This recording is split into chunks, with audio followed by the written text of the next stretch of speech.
Alison Thewliss.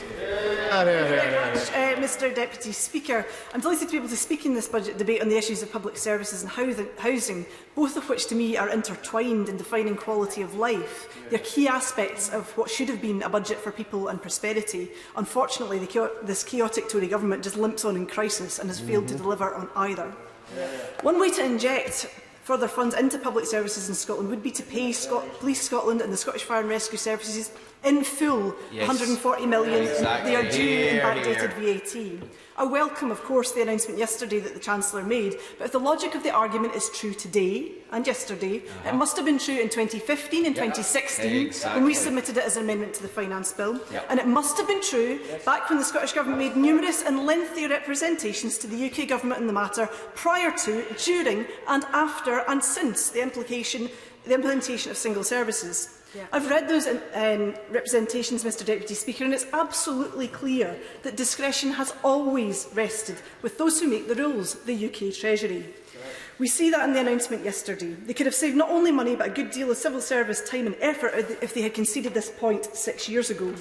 The Tories and Labour in Scotland have supported the establishment of Police Scotland and the Scottish Fire and Rescue Service in their manifestos. Support for the principle of single services is not a matter in dispute.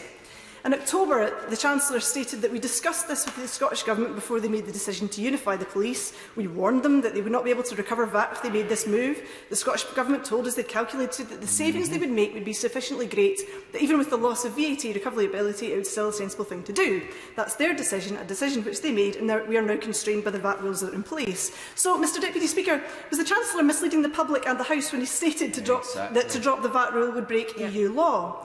Moreover, Murdo Fraser MSP, who was clamped gloriously today by Nicola Sturgeon, stated that because both Police Scotland and the Scottish Fire and Rescue Service are not part-funded through local taxation, there is no justification for a VAT refund. It seems entirely unclear as to why the Scottish Conservatives believed that there was no justification to scrap the VAT then, even a few weeks ago, yet now advocate it and actively celebrate it.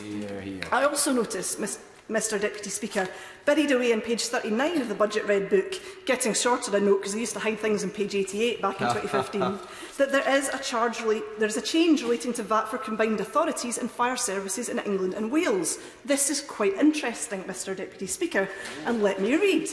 Top of page 39, combined authorities. Through Finance Bill 2017-18, legislation will be amended to ensure UK combined authorities and certain fire services in England and Wales will be eligible for VAT refunds. How curious, Mr Deputy Speaker. Could it be that the Chancellor realised that he couldn't possibly make these changes for English bodies without accepting the logic for changes in Scotland? If so, then claims of influence from the baker's dozen and the benches across from me have less substance than a cream puff. This UK Government, having accepted the logic as it did for Highways England, PSNI and academy schools, must now make good their mistake and backdate the VAT. Baker's dozen. Mr Speaker, there is a gaping hole in this budget where there ought to be a commitment from the Chancellor to scrapping the public sector pay cap. Absolutely. Public services workers have been for years asked by the Tories to deliver more for less, all while seeing the cost of living increase. The Scottish Government are the only government on these islands committed to scrapping the cap, and I had hoped, given the demonstrations, given the pressure, given the commitment, given the U-turns, that the Chancellor would have been bold and put a figure on this, rather than his mealy-mouthed speech yesterday. Absolutely.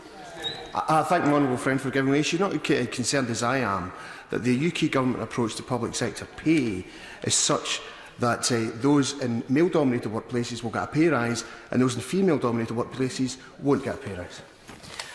My honourable friend, as on so many issues in this area, is absolutely correct. And the UK Government should also commit, as the Scottish Government has done, to pay the real living wage. Not the pretended living wage, not the living wage that doesn't apply to those under the age of 25, not the inbuilt age discrimination that they continue to perpetuate, but the real living wage as defined by the Living Wage Foundation.